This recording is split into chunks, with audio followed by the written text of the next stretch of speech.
Salut à tous, c'est BizBiz. Alors aujourd'hui l'épisode 792 du Zap Image. Comme d'habitude, je vous mets des images de foot d'actualité, des images anciennes, on en parle un peu et c'est parti. Donc on va commencer directement avec la demi-finale de la Ligue des Nations hier entre le Portugal contre l'équipe suisse. Et c'est les Portugais qui sont imposés 3-1 dans cette demi-finale. Donc il y a un joueur qui a rayonné de son talent, c'est Cristiano Ronaldo, de retour avec le Portugal puisqu'il n'avait pas joué depuis la Coupe du Monde. Ce match perdu en 8e je crois contre l'équipe de l'Uruguay. Donc il n'avait fait aucun match de phase de poule de la Ligue des Nations. Il est revenu directement, il était ultra décisif vu que c'est lui qui a inscrit un triplé.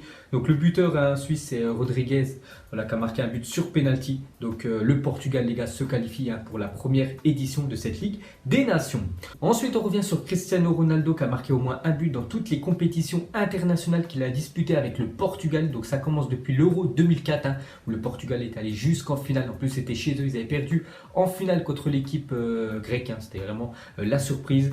Donc il avait marqué dans cette compétition internationale et à chaque fois que c'était l'Euro ou une Coupe du Monde, à chaque fois il était buteur Cristiano Ronaldo jusqu'à cette Ligue des Nations 2019 cette année. Ensuite pour continuer avec lui, donc les deux dernières fois où Cristiano Ronaldo a marqué sur coup franc, donc la dernière fois c'était un triplé contre l'Espagne, je me souviens c'était à la Coupe du Monde, il y avait 3 partout et hier il a marqué sur coup franc et bien sûr quand il marque sur coup franc ça fait triplé contre cette fois-ci l'équipe suisse. Ensuite Cristiano Ronaldo a inscrit 53 hat-tricks dans sa carrière, donc 7 avec le Portugal, 46 en club.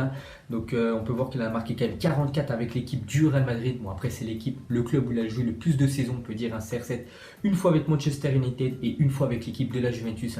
Le triplé inscrit en Ligue des Champions contre l'Atlético de Madrid. Et pour finir avec lui, donc les meilleurs buteurs en sélection. Donc on peut voir que toujours le premier en tête, c'est Ali Daei, donc il s'appelle comme ça. Donc je crois que c'est un Indien qui a marqué 109 buts en sélection. Le deuxième Cristiano Ronaldo qui a dépassé depuis quelques temps Puskás.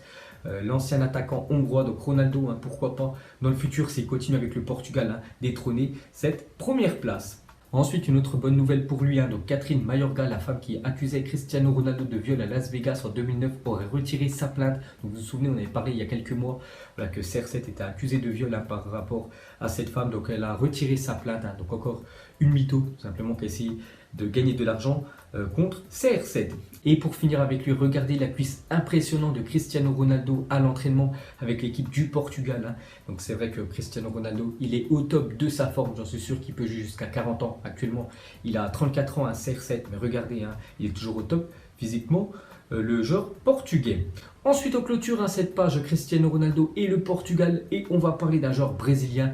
Donc la vedette au Brésil c'est Neymar et hier un gros coup dur pour le joueur du Paris Saint-Germain parce qu'officiel Neymar sorti sur blessure cette nuit lors du match amical face au Qatar souffre d'une rupture du ligament de la cheville et ne participera pas à la Copa América, annonce la fédération brésilienne de football. Donc gros coup dur pour Neymar et le Brésil. Donc Neymar les gars sera forfait pour la Copa América qui va commencer dans une semaine. Donc voilà les gars il s'est blessé à la cheville donc il pourrait louper plusieurs mois de compétition. Donc là pendant les vacances il sera certainement plâtré et il pourrait louper les premiers matchs avec le Paris Saint-Germain bien sûr s'il reste au PSG cet été. Donc gros coup dur pour la star brésilienne.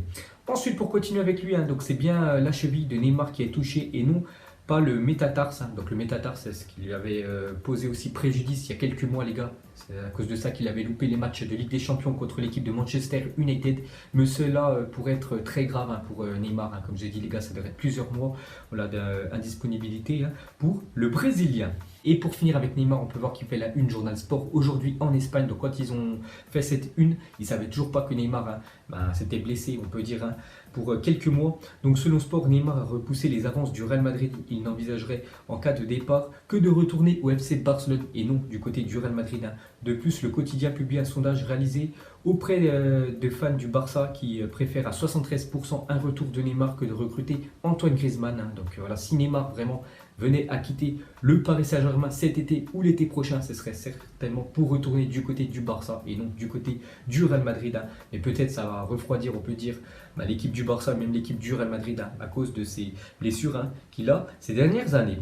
Ensuite, à parler de Virgil van Dijk veut prolonger son contrat avec Liverpool. Donc ça fait déjà 1 an et demi qu'il est du côté de Liverpool. Voilà, Virgil van Dijk qui est l'un des meilleurs défenseurs, peut-être le meilleur actuellement de la planète. Donc il veut continuer l'aventure avec les Reds. Ensuite officiel, la finale retour de la Ligue des Champions africaine sera rejouée sur terrain neutre, annonce la CAF. Hein. Donc vous vous souvenez, ce match sketch, je vous avais dit que le Wydad Casablanca ne voulait pas reprendre la partie. Donc voilà, l'Espérance de Tunis avait gagné cette Ligue des Champions, on peut dire sur tapis vert. Donc ce match va être joué, juste le match retour, hein, parce qu'au match aller, il y avait eu un partout. Donc dès que je sais le résultat, les gars, je vous dirai ça. Ensuite, on revient en France, une info officielle. Donc le Paris Saint-Germain annonce le départ de Gianluigi Buffon. Donc il est resté un an du côté du PSG.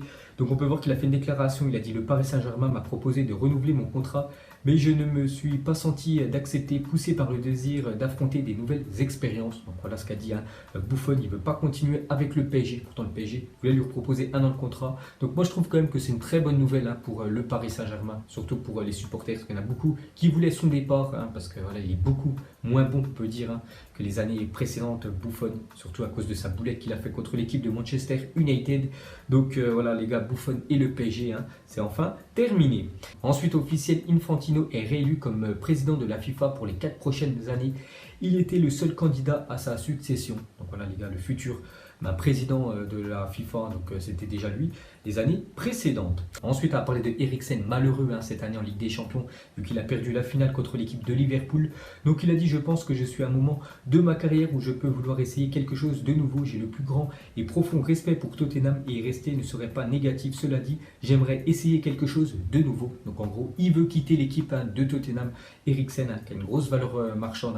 Voilà, ça devrait se faire aux alentours des 150 millions d'euros si une équipe serait intéressée par le milieu danois. Donc voilà, il aimerait quitter tout simplement l'équipe anglaise. Et pour finir avec lui, il a parlé, pourquoi pas, de sa future équipe. Le Real Madrid serait une vraie avancée. Il faudrait qu'il prenne le téléphone et entre en contact avec Tottenham pour dire qu'ils me veulent à la connaissance.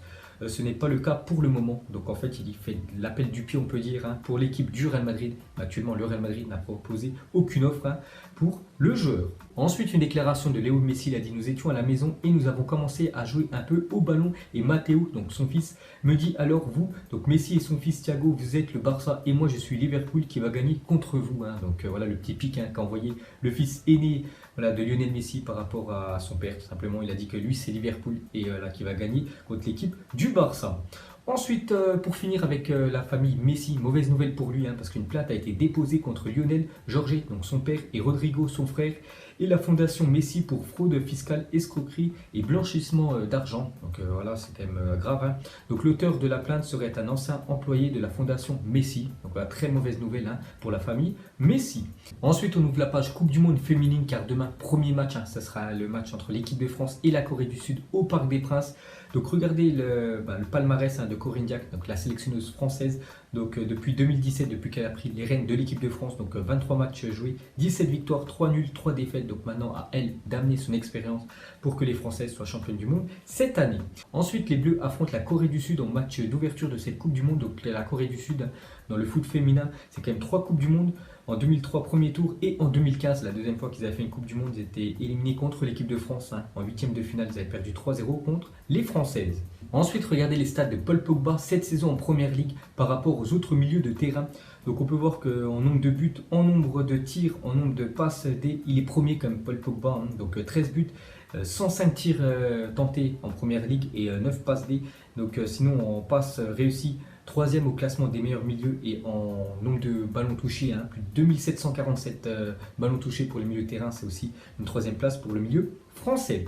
Ensuite, il y a 6 ans, Virgil van Dijk et Andy Robertson jouaient l'un contre l'autre dans le championnat écossais. Donc samedi, ils ont remporté la Ligue des Champions ensemble avec Liverpool. Le monde est petit, c'est vrai que Virgil van Dijk, avant de rejoindre Southampton et l'équipe de Liverpool, il jouait du côté du Celtic Glasgow. Il avait joué il y a 6 ans contre le défenseur gauche, Robertson, défenseur de Liverpool. Ensuite, à parler de Koulibaly, n'aurait à l'heure actuelle aucune clause dans son contrat, mais s'en verrait activer une à partir de l'été 2020 d'une valeur de 150 millions d'euros. C'est quand même très cher pour un défenseur.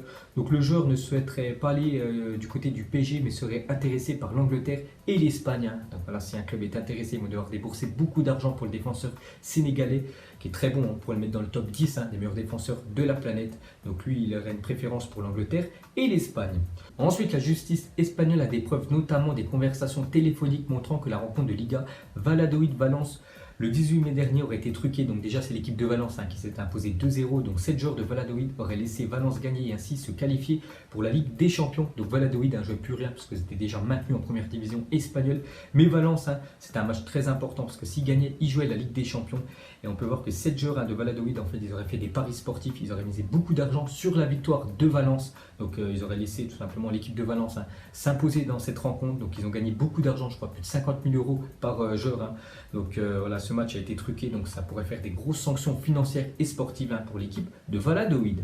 Et pour finir ce Zap Image, on va terminer avec la deuxième demi-finale de la Ligue des Nations entre l'Angleterre et les Pays-Bas, donc qui accompagnera le Portugal pour cette première finale de cette édition de la Ligue des Nations. Donc moi je vois bien une victoire des Pays-Bas 2-0 contre les Anglais, donc on verra si j'ai bon ou pas, donc vous mettrez tout ça en commentaire, votre prono. Donc voilà les gars, la fin de Zap Image 792, donc si ça vous a plu, un petit like et je vous ferai l'épisode 793 demain. Donc moi je vous laisse et je vous dis à la prochaine comme d'habitude, ciao à tous.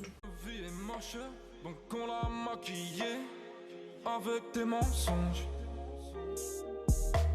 Et que son âme est moche, plus qu'à la maquiller avec tes mensonges. Je sais pas ce qui se passe dans ma tête. Parfois, je voudrais sauver la terre. Parfois, je voudrais la voir brûler. Ça va pas trop, je roule un terre. Trop de haine pour 9 mètres carrés. Tristesse, faut pas.